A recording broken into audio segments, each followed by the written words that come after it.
Thanks, JR. We are ready for second practice as the sun sinks slowly in the west and our boat drifts away from the shore. Under the boat. Beautiful time-lapse photography there. Yeah. The track is open, and the first man on track is, once again, Mr. Lonely. Yes, Jimmy Johnson. He must be making it known to those drivers that are lined up that I want to run by myself, because they let him go, and now you see 5 other drivers leaving pit road that'll go out there and run in a pack. Pretty sure he has on his iPod. Joey Logano rolls out. That is Logano in the yellow and red car. Some of us are still having a little difficulty learning who's in what car. It'll for 2013. It'll come to you as soon as he takes the lead. Greg Biffle.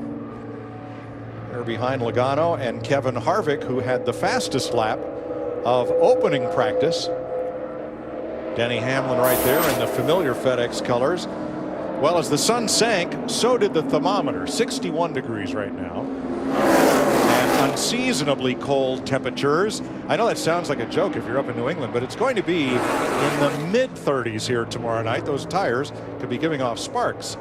It's got, you know what, at 30-some degrees, it's going to be hard to get heat in your tires. Yeah, these drivers and their teams, I think they hope that it drops a lot over this next hour. That'll put it more relative to what they're going to be racing tomorrow night as far as the weather. Eric Almirola is the 5th car in this group. 6 on track. 19 entries in all. Casey Kane comes out of the garage. A couple of folks have the cars up on jack stands and are done for the day. Yeah, Eric Almirola in the 43, he's the only driver in the field that's making his first start in the Sprint Unlimited. Sat on the pole of the Coke 600 at Charlotte back in May, so he'll be making his first start in this race. Down to the garage area, and let's welcome Chris Devoda. Thank you, Mike. Well, that wreck in the first practice didn't change Jimmy Johnson's game plan for practice number 2 at all. Single car runs, that was the plan all along. Jimmy Johnson spent most of the 45-minute break in between the 2 practices talking with Jeff Gordon, Casey Kane, and Mr. H, the boss man, Rick Hendrick. They had a powwow. Casey Kane, by the way, just heading out on the track after changing transmission. Matt Yoakum? Krista, risk versus reward went to a whole new level after that first practice session. Dale Earnhardt Jr., Martin Truex, and Tony Stewart. Just a handful of drivers decided to call it quits, but Matt Pucia and Greg Biffle, they still had a number of items on their list they wanted to work out on their race car. So Matt went to the 5 of Casey Kane. They didn't want to do any drafting. He says, all right, well, I had a couple of guys, I lost them. Then he went over to the 11 of Darian Grubb and Denny Hamlin. They said, okay, we'll join in and help you out. So they're trying to work out a few more things. And like Larry Mack and DW Mike has said all day long, you're not going to learn unless you're out there in the pack getting more and more data. Well, that is the curiosity about what Jimmy Johnson is doing, making single car runs. Because, Darrell, there's not going to be much single car running here when they drop the green flag tomorrow night. He just ain't got nobody to call his own. That's all I can tell you. Darrell, does Greg Biffle ever blink his eyes inside that race car? I know, Larry. I was telling Barry Landis, I said, watch his eyes. I mean, they're just dancing around, mostly watching his mirrors, because as we saw in that first practice when Matt Kenseth came down in front of Kurt Busch, these guys have got to know where you got to have what I call a track presence. And the track presence is when you know where everybody is without having to look. It's a feel thing. Kevin Harvick right behind. You're looking back from Greg Biffle's car. Boy, this place looks great when it's lit up at night. Beautiful sunset as we transition to darkness here. 6:30 p.m. local time. Short days in the wintertime. We talked North Florida. We talked about this in the first practice. You could see right there riding with Kevin Harvick. There's a gap between he and Greg Biffle in that 16. We had the pleasure of sitting down with Tony Stewart, and Tony shared with us. He said you'd almost like to get up there, but it's like a wall of air. And I think the description he gave, Darrell, was it's almost like you're trying to push against a spring. That's what it is. A pocket of air. And when we were looking at the back of Greg's car, look how low the back of that car is. I mean, they've extended. You see the little lip along the back bumper right there? That's an extension that they put on the car to keep air from coming out from under that car. But I think that the smaller spoiler that these cars have on it is creating a lot of turbulence kind of right in here and hitting the nose of this car and won't let it get up there because of the size of the rear spoiler. Tony says it's a pocket of air. It's like a big bubble. A bubble, or like pushing against a basketball. You push against it, it's going to push back. It may push the front car forward. It may push you backwards. It may push equally to both cars. But as you come slowly up on another car, it kind of prevents you from coming that last few feet. And that was the spring effect he was talking about. It kind of springs that car forward, or it'll push yours backwards, just depending on how you get there. Yeah, the other thing that extension does, they actually did this to the old car, is it blocks up the nose of the car behind it more, so that kind of discourages you from pushing, because you'd have no airflow going through the grill opening and would make you overheat if you're too close. And you can see, I mean, when the cars are in line, it's fascinating to me because the gap is so consistent between each car. And that's that little wall of air that they're trying right now. This is what they're trying to figure out. How do we break through that wall of air? All right, Jimmy Johnson has gone to the garage. Casey Kane is out on the track. Kyle Busch has just come out. You know, the other day, Richard Childress Racing allowed us to go into the wind tunnel in Mooresville, North Carolina. This is the Kevin Harvick's 29 car. You can't see the air, so we use a smoke wand that actually lets us see what's going on. And you can see the airflow over the car, how it almost follows the contour. Now, this is a downforce car like they'd run at Phoenix, Vegas, or Charlotte. A much bigger rear spoiler there than what they're running here at Daytona. But that just kind of shows you the airflow, the path that the air takes going over and around this race car.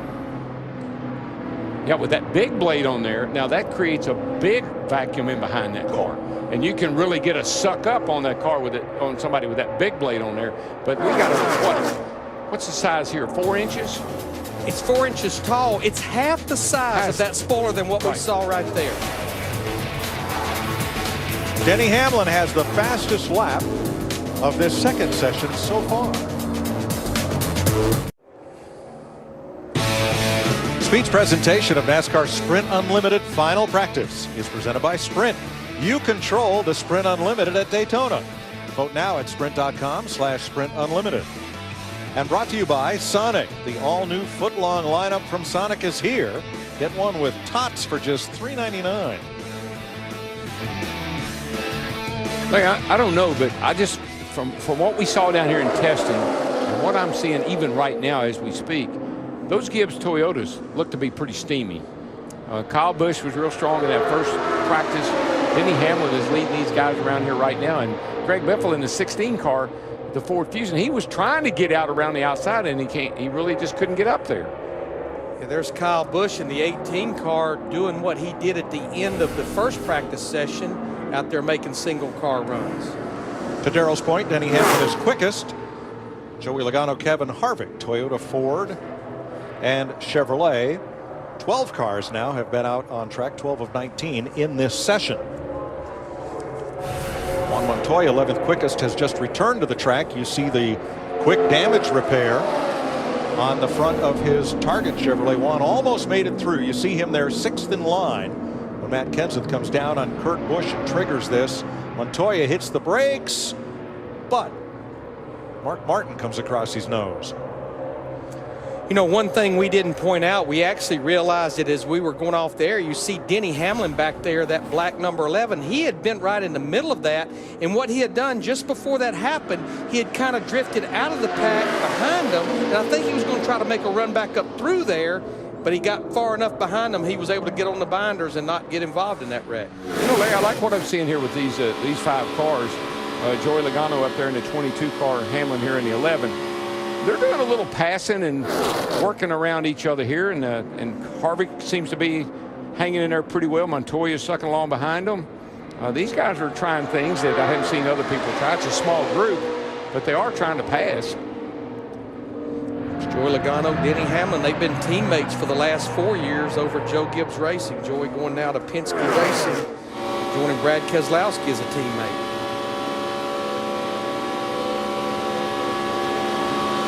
12 of the 19 drivers have been on track. We've been told that a couple of these fellows are done for the day, and that Mark Martin, Kurt Busch, and Carl Edwards will be in backup cars after that incident in the first round of practice. And Mike, we heard Kevin Harvick say at the end of that first practice, we need to work on corner speed. We seem to be losing time in the corner. Well, right there, he just took a nice run down to the inside and is able to pull himself up and around the 22 car of Joey Logano. So they've made some improvements in that car.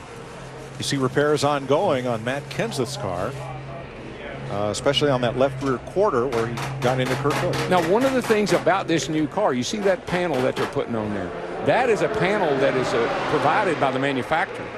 And so they have panels for these cars now you don't have to fabricate anything. You don't have to fly a bunch of fabricators down here. You can cut off the bat and see here, put on some new pieces. And I believe, Larry, for the first time in NASCAR history, the hoods and deck lids are not steel. No, they're composite. And actually, the deck lids are supplied to the teams from NASCAR. But, you know, we were talking earlier, that little bitty spoiler right there, and it's 4 inches tall and 53 inches wide, which equates to 212 square inches. When we get to Phoenix and Vegas, the downforce racetracks, it almost doubles in square inches to 61 inches wide by 7 1/4 inches. I want you to look, though, right here. We still have that shark fin. This is another thing that NASCAR did with this car, where it didn't take away from the looks of the race car.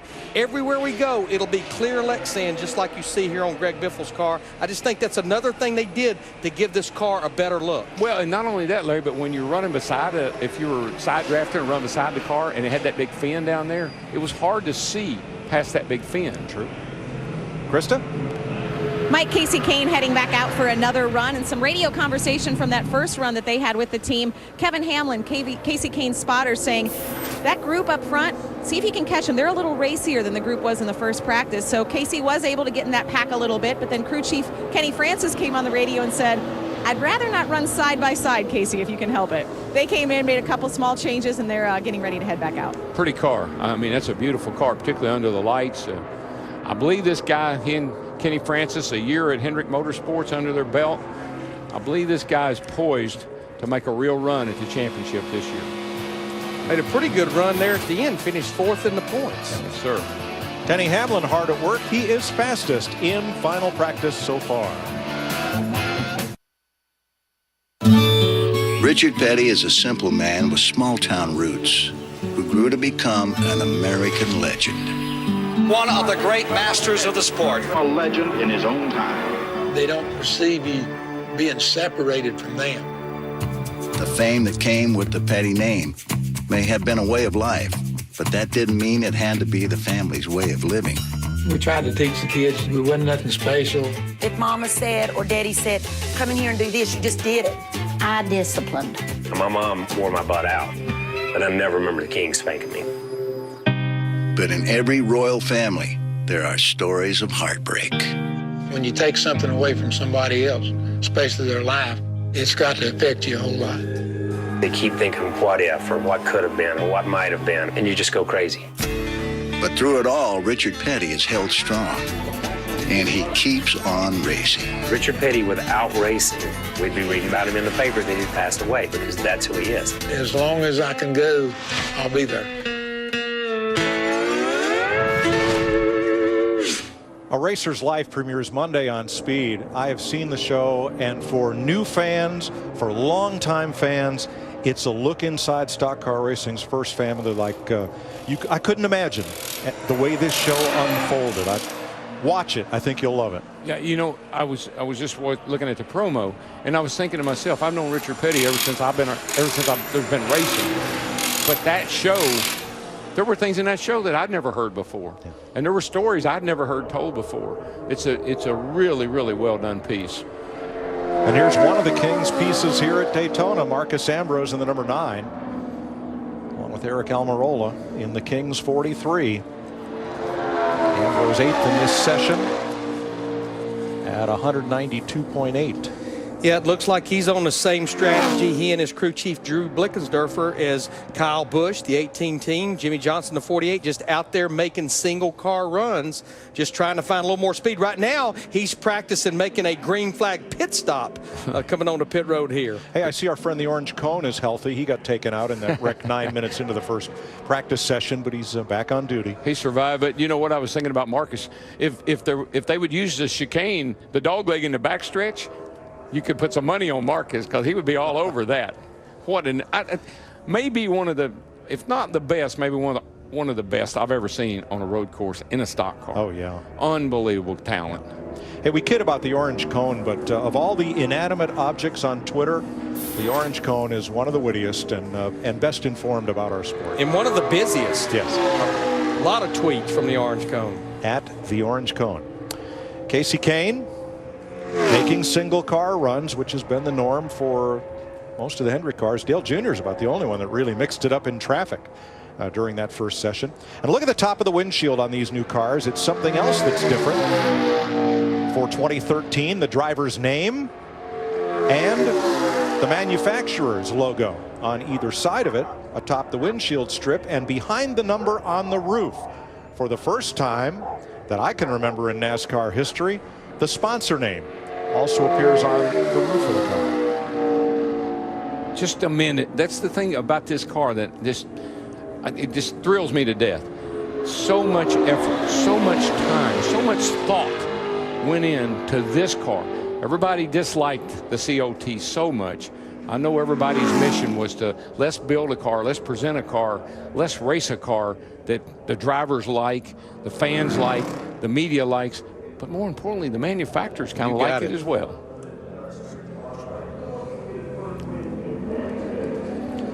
What could possibly be better than a foot long?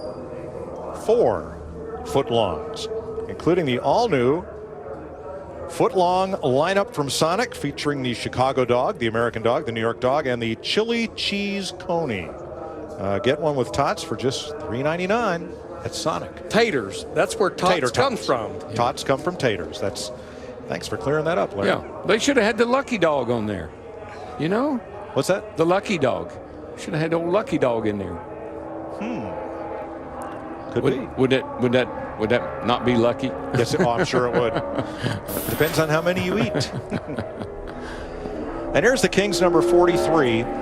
Do you know, in the entire 65-plus year history of NASCAR, only one car number has ever been retired. It's obviously not the Kings 43, and it's not even Dale Earnhardt's Richard Childress number 3. When Richie Evans, the 9-time modified champion, lost his life in a practice crash at Martinsville, the decision was made kind of unanimously by the whole modified community and honored by NASCAR to retire Evans number 61. But Richard Petty, when he retired from stock car racing, Richard insisted that the number not go away with him. He said, you know, I'd kind of like to think that in the years to come, when people see that number 43, they kind of remember Richard Petty. Yeah, and that's been the case. That's how I feel about the 3. I would be thrilled to see the 3 back on the track, with Richard Childress particularly and his group. But it reminds you, it makes you think about Dale Earnhardt. I think so. And it's a tribute to the man. It's not, I think it's wrong to put it on the shelf and say, you know, we can't ever run it. I think it's a tribute to him. I think, Darrell, it's appropriate to put it on the shelf for a while. Yeah. But I think enough time has passed that when Richard's grandson, Austin Dillon, makes his first Sprint Cup start, now Richard Childress has said the shape won't be the same, but we are considering bringing back the number 3 for Austin because, as Richard's grandson, that's the only car number, baseball jersey number, or any other number he's ever known. We'll see. Speeds in final practice for the Sprint Unlimited. Denny Hamlin, top of the chart. Joey Logano, his former teammate. Kevin Harvick, Greg Biffle, Eric Almirola are the Fast 5 right now. Let's check down in the garage area. Matt Yoakum. Mike, Marcos Ambrose, third a year ago in the Sprint Unlimited. You lit him up when you hit pit road. From what you've learned and observed, your prognostication for tomorrow night's race? Well, I've just done the Daytona 24-hour round here, and I think I forgot where to brake coming onto pit road.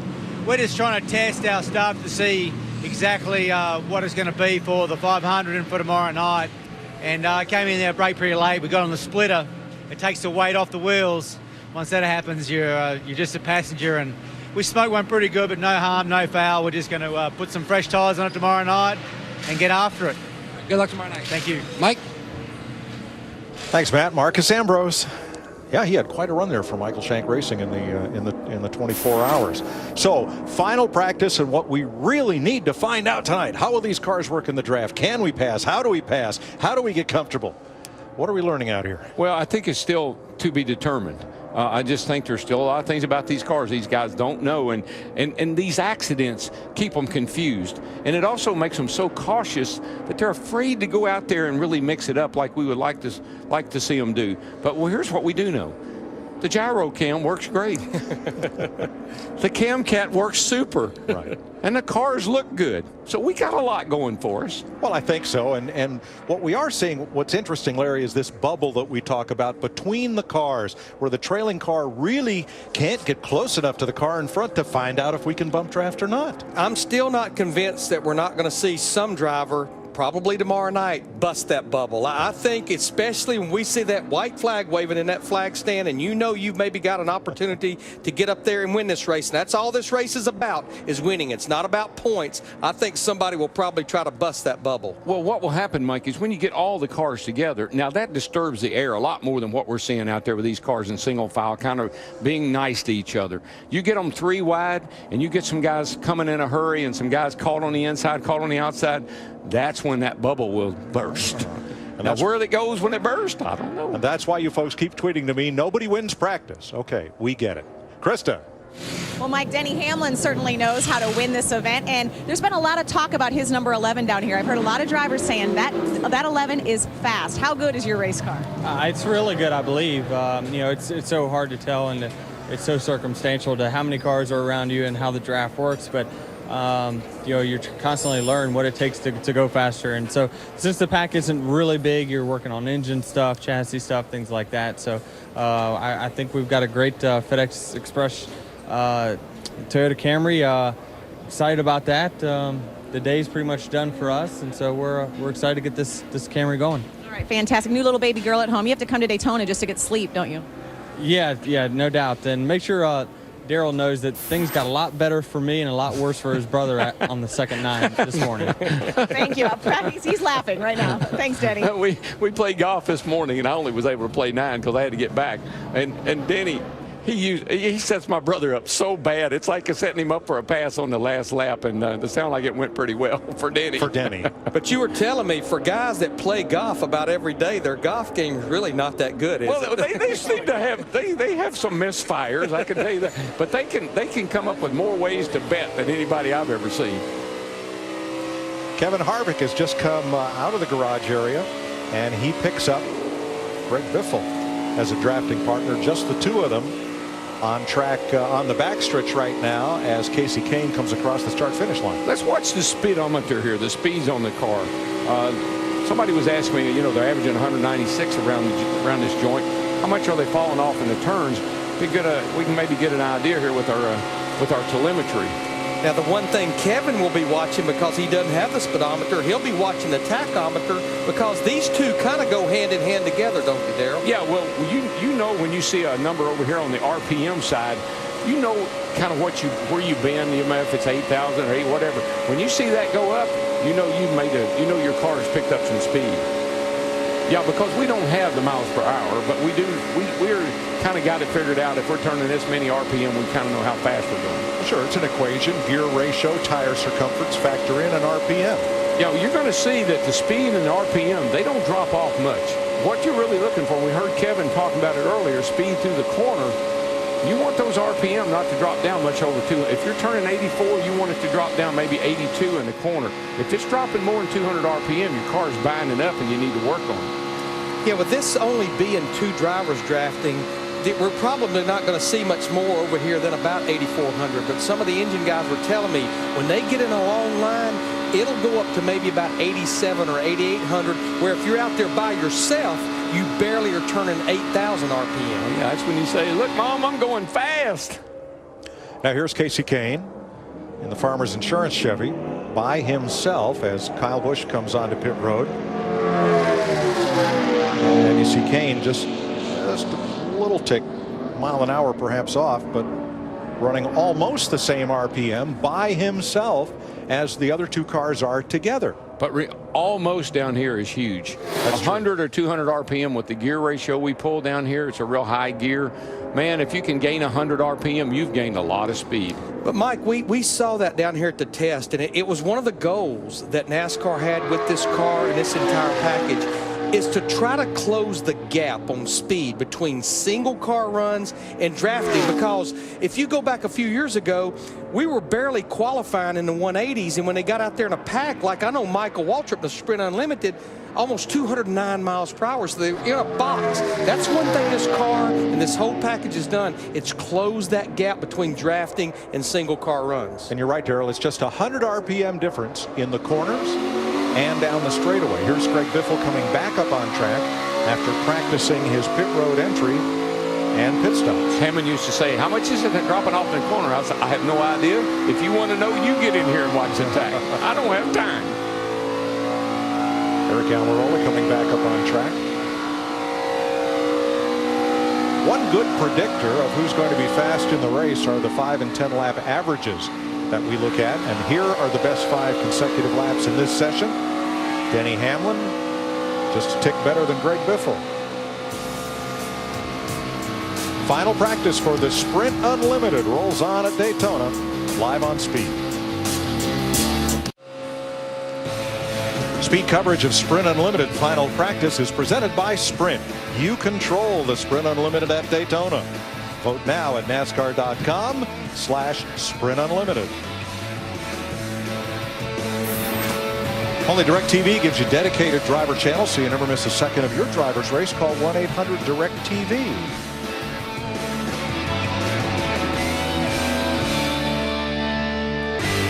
Jimmy Johnson back out, another single car run. There are the fastest speeds across the top of the screen. 12 drivers now have been on track in this practice.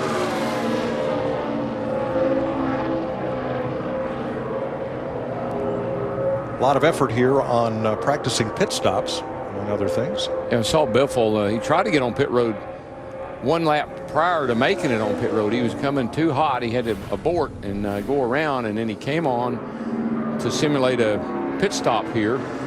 And you can see again, he's just locking up, sliding her to a halt.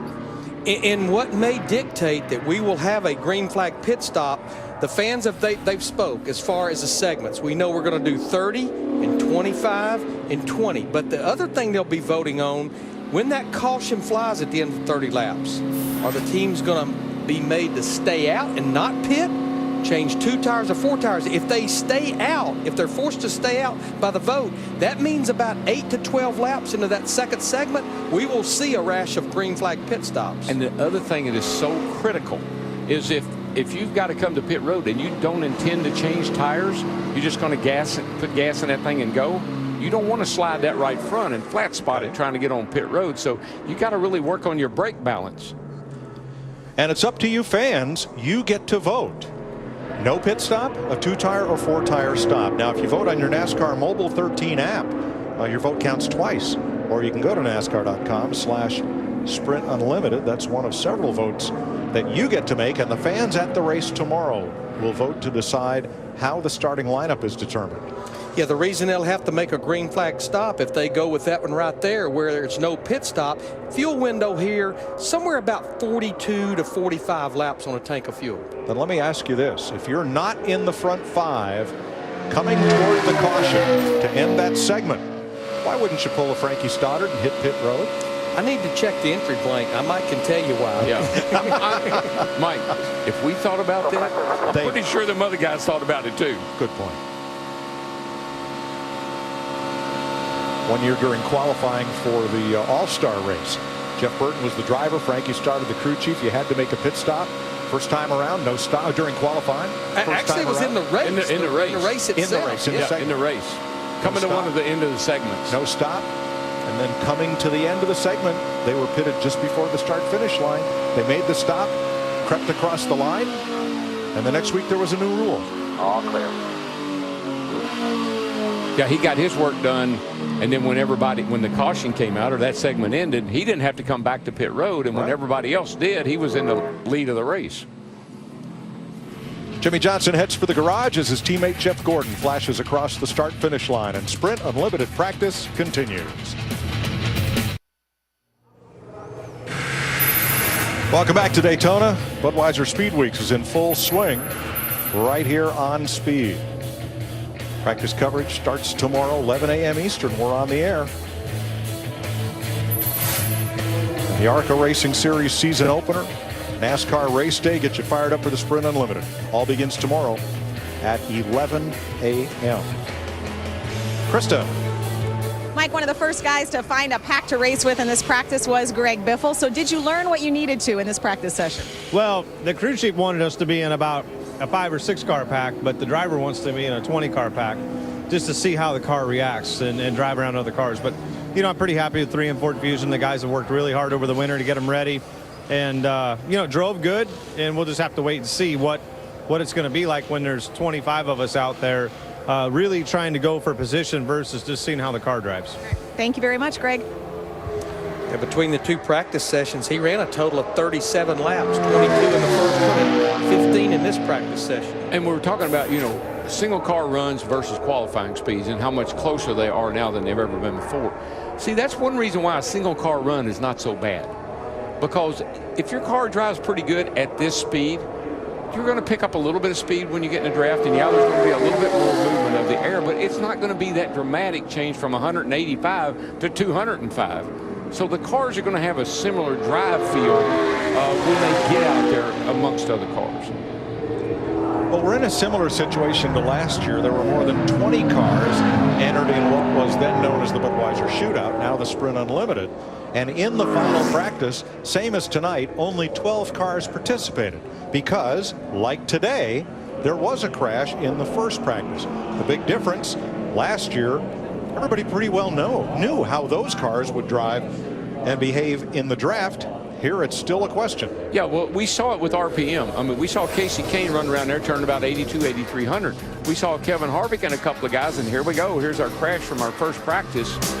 Took out about 5 cars. 3 of them, Mark Martin's 55, Kurt Busch's 78, and Carl Edwards' 99, will go to backups. Montoya has been back on track. His car has been repaired. And Matt Kenseth's number 20 Toyota is still under repair in the garage area.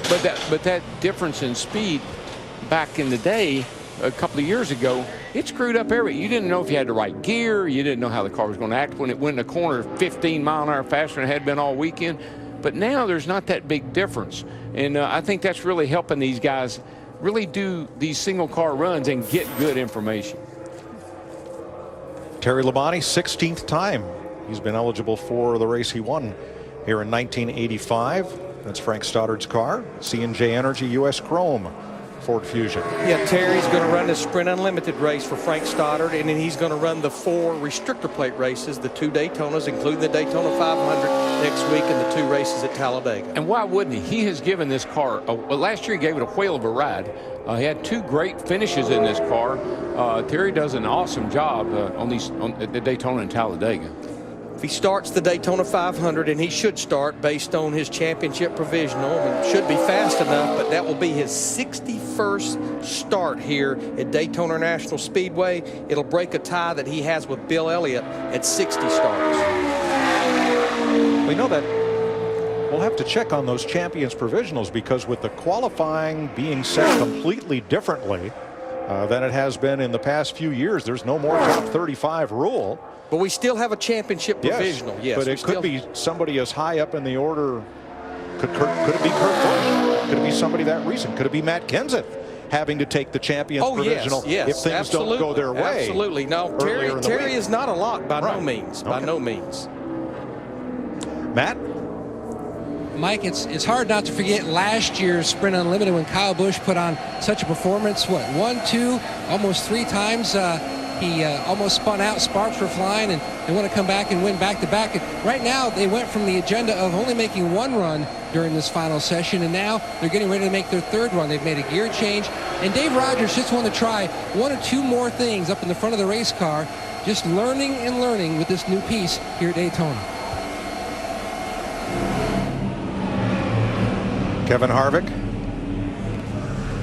You know, maybe we just shouldn't look at Twitter during these shows, because one fellow said, oh, you gave Harvick all that credit. All he did was stab the brake and steer to the right. I go, come on, have you tried to do that at 190 miles an hour? Yeah, no kidding. So get the NASCAR Mobile 13 app or visit NASCAR.com/Sprint Unlimited, because there's still a lot for you to vote for and decide how the Sprint Unlimited is going to be run here tomorrow night. That's what's amazing about these drivers. They make it look easy. Yes. They make it look easy to go around here at 200 miles an hour, to drive through a wreck. Folks, it's because they're great drivers. Thursday, NASCAR's biggest stars at the World Center of Racing. The Budweiser Duel at Daytona. The two white-knuckle races that'll set the field for the 500. 2 p.m. Eastern. And live only on Speed.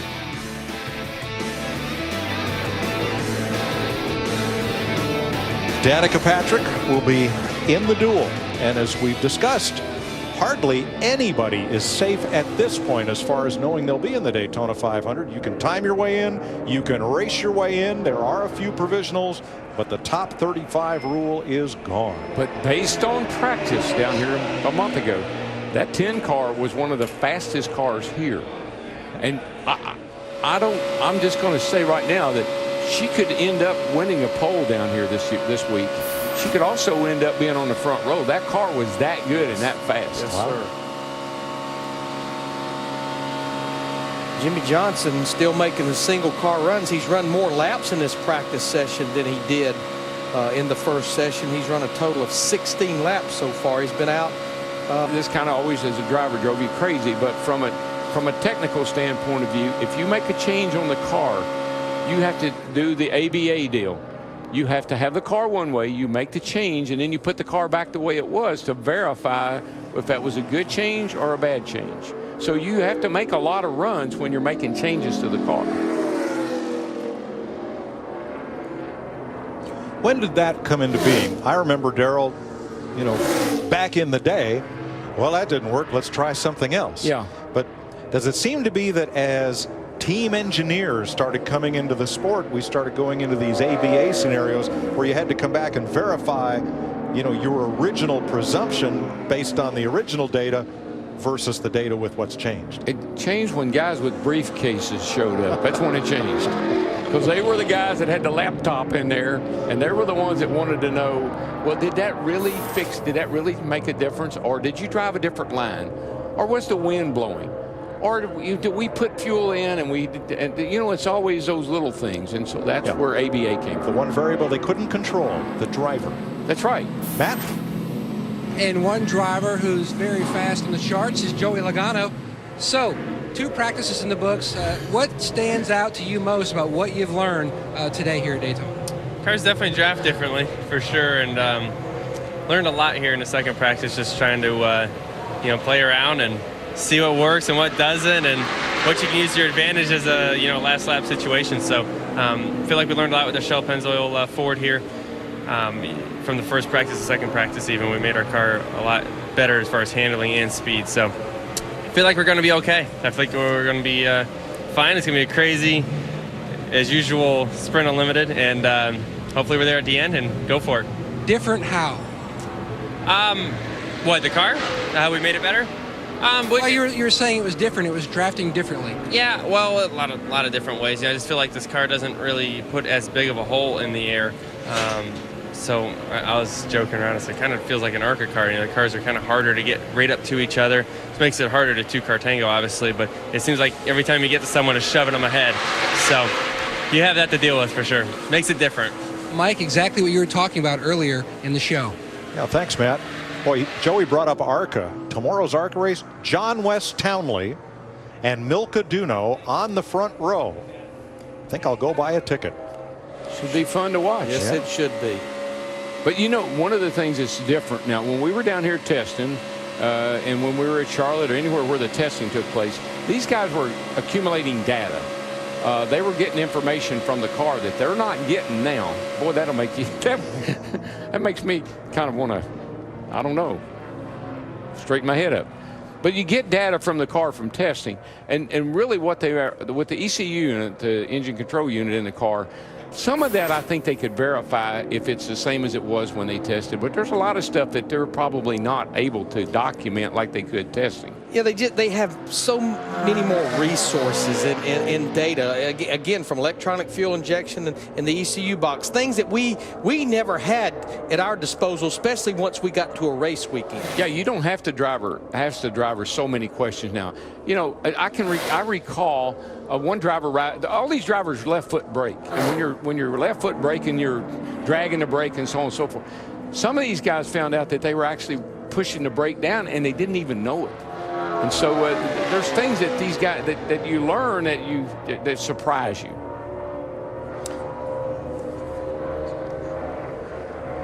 Time running out on final practice for the Sprint Unlimited. Well, we're climbing the clock here in Daytona Beach. About 7 minutes to go. Speed's coverage of Sprint Unlimited final practice is presented by Sprint. You control the Sprint Unlimited at Daytona.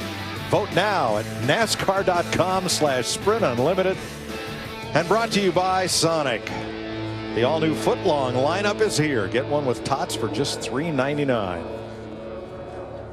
Daytona Speedweeks continues tomorrow. We bring you 2 sessions of Sprint Cup practice, followed by the ARCA race. John West Townley and Milkaduno. I can't wait. Then Daytona 500 qualifying is on Fox Sunday. Our coverage of Speedweeks leading up to the Daytona 500 continues all weekend long on Speed and on Fox. Krista? I promised Casey Kane I'm going to make this quick, and I'll tell you why in a second. But you made some changes between those practices. Is the car better now than it was?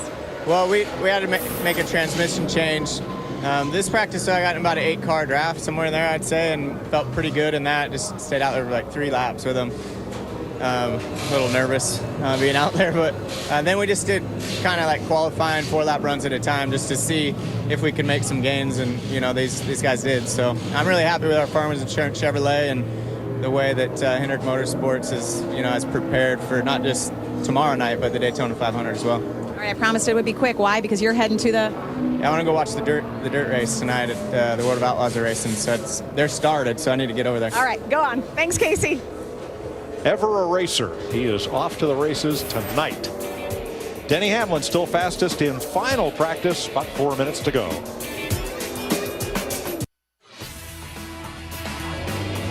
Jimmy Johnson steps out of his car after his final laps. 12 cars on track for this final practice out of the 19 that'll start the Sprint Unlimited tomorrow night. Mark Martin's backup car being rolled through. Poor Rodney Childress, he said they're the best prepared they've ever been. It's a good thing. Yes, it is. Kurt Busch and Carl Edwards also in backup cars. Kevin Harvick doing the debrief. And it leaves just Terry Labonte and Jeff Gordon on track for this final 1 minute of practice. I think Harvick made some good changes to their car. That second time out, after he said the car was a little slow through the turn, that car picked up speed.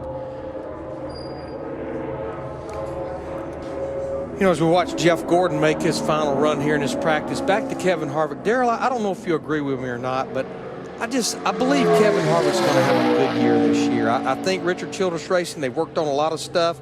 I know Kevin has pretty much confirmed he will be leaving Richard Childress Racing at the end of the year, but I think they will remain professional, and I think they're going to have a good year this year. Kevin told me, he said, when I leave there, I want to leave them in better shape than when I got there. I mean, that's really how he loves Richard and he loves that team, but you know, he wants to make a change, and I think it's probably a good idea, but he wants to leave them in good shape. Chad Knaus, Jimmy Johnson talk it over. They did no drafting in the 2 practice sessions, just single car runs. We'll see how that works out for him tomorrow night in the Sprint Unlimited. Final practice is over. Denny Hamlin top of the chart. Joey Logano, Kevin Harvick, Greg Biffle, Toyota, Ford, Chevrolet in that order. So the first green flag for NASCAR is tomorrow night, and that's the Sprint Unlimited. 2 rounds of practice, the ARCA 200 coming here on Speed tomorrow. Going to be a fun day as we get up to speed for Budweiser Speed Weeks on Speed. So an eventful practice for the Sprint Unlimited, and you still get to vote and determine how the race will play out tomorrow night. We'll talk to you then. Now to Adam Alexander. Speed Center starts now.